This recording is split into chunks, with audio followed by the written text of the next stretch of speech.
മനുഷ്യൻ ഏറെക്കുറെ പൂർണ്ണമായും നിസ്സഹായനാകുന്നൊരു സന്ദർഭമാണ് ഓരോ പ്രകൃതി ദുരന്തവും. പക്ഷേ ഏത് വലിയ ദുരന്തമാണെങ്കിലും നമ്മളാൽ കഴിയുന്ന വിധത്തിൽ നമുക്ക് ഇത്തരത്തിലുള്ള അപകടങ്ങൾ അതിജീവിച്ചേ മതിയാവും. കൂടുതൽ നഷ്ടങ്ങൾ ഒഴിവാക്കാനും ഏറ്റവും പ്രധാനമായിട്ടും ജീവഹാനി ഒഴിവാക്കാൻ ഇത്തരം സന്ദർഭങ്ങളിൽ നമ്മൾ ഉറപ്പായും ശ്രദ്ധിച്ചിരിക്കേണ്ട കുറച്ച് കാര്യങ്ങൾ എന്തൊക്കെയാണെന്ന് നമുക്ക് നോക്കാം.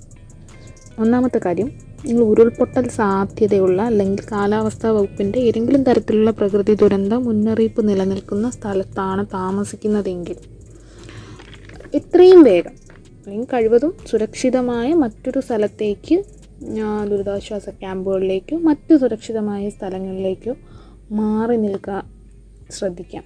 അതാണ് നമുക്ക് ഏറ്റവും പ്രധാനമായിട്ടും ചെയ്യാൻ പറ്റുന്നൊരു കാര്യം. രണ്ടാമതായിട്ട് നമ്മൾ ഏറ്റവും കൂടുതൽ ശ്രദ്ധിക്കേണ്ട കാര്യം, വ്യക്തമായ അപകട മുന്നറിയിപ്പുകളെ നിസ്സാരമായിട്ട് കാണാതിരിക്കുക എന്നുള്ളതാണ്. അതായത് അസാധാരണമായിട്ടുള്ള വിള്ളലുകളോ അല്ലെങ്കിൽ കുഴികളോ മണ്ണിൽ പ്രത്യക്ഷപ്പെടുന്നതോ മരങ്ങൾ കടപുഴകി വീഴുന്നതോ വലിയ കല്ലുകളോ മണ്ണോ ഒക്കെ ഉരുണ്ടു വരുന്നതോ ആയിട്ട് ശ്രദ്ധയിൽപ്പെട്ട് കഴിഞ്ഞാൽ അത് വ്യക്തമായിട്ട് ഒരു ഉരുൾപൊട്ടൽ അല്ലെങ്കിൽ വെള്ളപ്പൊക്കത്തിനുള്ള സാധ്യതയാണ് അത് കാണിക്കുന്നത്. ഉടനെ തന്നെ ആ പരിസരത്ത് നിന്ന് മാറി നിൽക്കാനോ മറ്റുള്ളവരെ ചുറ്റും താമസിക്കുന്നവരെ ഈ കാര്യം അറിയിക്കുക, അവരെ കൂടി പുറത്തെത്തിക്കുക, പിന്നെ അധികൃതരെ ഈ വിവരം അറിയിക്കുക. അതായത് ഉടനെ തന്നെ ഒരു ദുരന്തം അവിടെ ഉണ്ടാകാനുള്ള സാധ്യത ഉണ്ടെന്നുള്ളത് പുറം ലോകത്തെ അറിയിക്കുക. ഇത്രയാണ് നമുക്ക് ചെയ്യാൻ പറ്റുന്ന കാര്യം. പിന്നെ ഒഴുകുന്ന വെള്ളത്തിൽ, അതായത് പുഴയായാലും തോടായാലും ജലസ്രോതസ്സുകൾ ഏത് തന്നെ ആയാലും കലങ്ങിയ, അതായത് പതിവിൽ കൂടുതൽ കലങ്ങി ചെളി കെട്ടിയ വെള്ളമായിട്ട് കാണപ്പെടുന്നുണ്ടെങ്കിൽ അതും ഇതുപോലെ വ്യക്തമായിട്ടുള്ളൊരു അപകട മുന്നറിയിപ്പാണ്. അപ്പോൾ പരിസരത്ത് താമസിക്കുന്നവരെ മാറ്റുക, ഒപ്പം നമ്മളും സുരക്ഷിതമായ മറ്റൊരു സ്ഥലത്തേക്ക് മാറി നിൽക്കാനുള്ള ഒരു മുന്നറിയിപ്പായിട്ട് അതിനെ കണക്കാക്കുക. മറ്റൊന്ന്, ദുരന്ത സ്ഥലങ്ങളിൽ ദുരിതാശ്വാസ പ്രവർത്തനങ്ങൾക്കോ മറ്റ് രക്ഷാപ്രവർത്തനങ്ങൾക്കോ ആയി സന്ദർശിക്കേണ്ടി വരുന്നവർക്ക് പരമാവധി ചെളിയോ മണ്ണോ ഒഴുകി വരുന്ന പ്രദേശങ്ങളിൽ നിന്ന് മാറി നിന്ന് കമ്പാരിറ്റീവ്ലി സുരക്ഷിതമായ പ്രദേശങ്ങളിൽ നിന്നുകൊണ്ട് അവരവരുടെ ആക്ടിവിറ്റീസ് ചെയ്യാവുന്നതാണ്. അപ്പോൾ പിന്നെയും രക്ഷാപ്രവർത്തകർക്ക് കൂടി ഒരു അപകടം ഉണ്ടാകുന്നതിൽ നിന്ന് ഒഴിവാക്കാൻ ശ്രദ്ധിക്കേണ്ട കാര്യമാണത്. പിന്നെ നമ്മളിങ്ങനെ ഒരു സന്ദർഭത്തിൽ ഏറ്റവും കൂടുതൽ സോഷ്യൽ മീഡിയ ആയാലും മറ്റു മാധ്യമങ്ങളായാലും വാർത്തകളായും മുന്നറിയിപ്പുകളായിട്ടുമൊക്കെ വളരെ സജീവമായിട്ട് ഇത്തരം വാർത്തകൾ റിപ്പോർട്ട് ചെയ്തുകൊണ്ട് തന്നെയാണ് അവരുടെ ഡ്യൂട്ടി നിർവഹിക്കുന്നത്. അപ്പം നമ്മൾ പരമാവധി അത്തരം ന്യൂസ് വാർത്തകൾ ഒക്കെ തന്നെ നമ്മൾ അപ്ഡേറ്റഡ് ആയിരിക്കുക എന്നുള്ളതാണ് ചെയ്യാൻ പറ്റുന്നത്. അപ്പോൾ അതിനായിട്ട് ബാറ്ററി ഉപയോഗിക്കുന്ന റേഡിയോയോ അല്ലെങ്കിൽ നമ്മുടെ സ്മാർട്ട് ഫോണ്, പവർ ബാങ്ക് എന്നിവ നമ്മൾ നമ്മുടെ വാസസ്ഥലത്ത് നിന്ന് മാറി നിൽക്കേണ്ടി വന്നാലും പരമാവധി കയ്യിൽ കരുതാൻ ശ്രമിക്കുക. പിന്നെ ഈ ചെളിയോ മണ്ണിടിച്ചിലോ ഒക്കെ വരുന്ന പ്രദേശങ്ങളിൽ പരമാവധി നിൽക്കാതിരിക്കുക. പുതുതായി മണ്ണിടിച്ചിലോ വിള്ളലോ എന്തെങ്കിലും ശ്രദ്ധയിൽപ്പെട്ട് കഴിഞ്ഞാൽ ഹെൽപ്പ് ലൈൻ നമ്പർ ഉപയോഗിച്ചുകൊണ്ട് പുറമെ അല്ലെങ്കിൽ വേണ്ടപ്പെട്ടവരെ അധികാരികളെ ഒക്കെ അറിയിക്കാൻ വേണ്ടിയിട്ട് ശ്രദ്ധിക്കുക. പിന്നെ ഏറ്റവും പ്രധാനപ്പെട്ട രേഖകൾ കയ്യിൽ കരുതിക്കൊണ്ട് മാത്രം നമ്മൾ പുറത്തേക്ക് ഇവാക്യുവേഷൻ വേണ്ടി വന്നു കഴിഞ്ഞാൽ ഏറ്റവും പ്രധാനപ്പെട്ട രേഖകൾ, തിരിച്ചറിയൽ കാർഡോ അല്ലെങ്കിൽ മറ്റു നമുക്ക് ഏറ്റവും അത്യാവശ്യപ്പെട്ട രേഖകളും കയ്യിൽ കരുതാവുന്ന ഏറ്റവും വിലപിടിപ്പുള്ള സാധനങ്ങളും മാത്രം എടുത്തുകൊണ്ട് പുറത്തേക്ക് പോകാൻ ശ്രദ്ധിക്കുക. വീട്ടുപകരണങ്ങളോ അല്ലെങ്കിൽ ഫർണിച്ചറുകളോ ഒക്കെ എടുക്കാൻ നിന്ന് കഴിഞ്ഞാൽ അത് കൂടുതൽ അപകടങ്ങളിലേക്ക് നയിക്കും. ഏറ്റവും നമുക്ക് വിലയുള്ളത് നമ്മുടെ ജീവന് തന്നെയാണ് എന്നുള്ള കാര്യം ഓർക്കുക.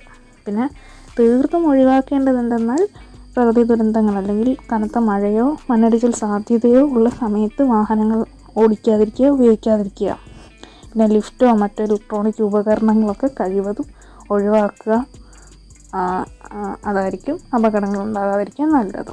നദിയോ അരുവിയോ ഒക്കെ മുറിച്ച് കിടക്കുന്നതോ അപകട സ്ഥലങ്ങൾ പോയി സന്ദർശിക്കാതിരിക്കുകയോ ചെയ്യുന്നത് ഒഴിവാക്കാം. ഡിസാസ്റ്റർ ടൂറിസം ഒരിക്കലും പ്രൊമോട്ട് ചെയ്യാതിരിക്കുക. രക്ഷാപ്രവർത്തനത്തിനോ അല്ലെങ്കിൽ അവിടെയുള്ള ദുരിതാശ്വാസ പ്രവർത്തനങ്ങൾക്കോ പരിശീലനം നേടി ചെല്ലുന്നവർ മാത്രം അങ്ങോട്ടേക്ക് പോവുക. അല്ലാത്തവർ ആ സ്ഥലം സന്ദർശിക്കാതിരിക്കുന്നതാണ് ഏറ്റവും അഭികാമ്യം.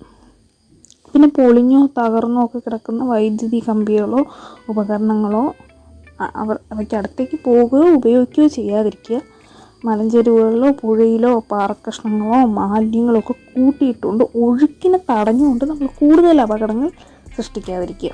പിന്നെ ലിഫ്റ്റും മറ്റ് ഇലക്ട്രോണിക് എക്യുപ്മെൻറ്റ്സ് പരമാവധി ഒഴിവാക്കുക തന്നെ ചെയ്യുക.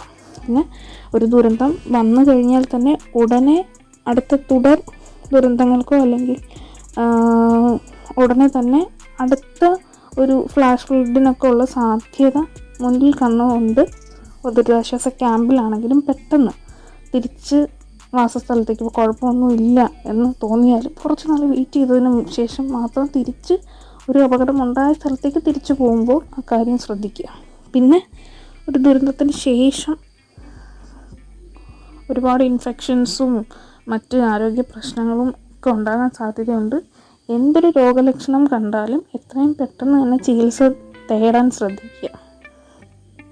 ഇപ്പോൾ ആരോഗ്യ പ്രശ്നങ്ങൾ പറഞ്ഞതുപോലെ തന്നെ പല നഷ്ടങ്ങളും സംഭവിച്ചുകൊണ്ടിരിക്കുന്നത് കൊണ്ട് തന്നെ മാനസിക പ്രശ്നങ്ങളും കൂടുതലായിട്ട് ഈ ഒരു സമയത്ത് ഈ ദുരന്തത്തിലൂടെ കടന്നു പോയവർക്ക് അങ്ങനെ ഒരു സാധ്യത കൂടിയുണ്ട്. അപ്പോൾ എന്തെങ്കിലും തരത്തിലുള്ള ബുദ്ധിമുട്ടുകളും മാനസികമായാലും ശാരീരികമായാലും ഏറ്റവും പെട്ടെന്ന് തന്നെ ചികിത്സ തേടാനായിട്ട് ശ്രദ്ധിക്കുക.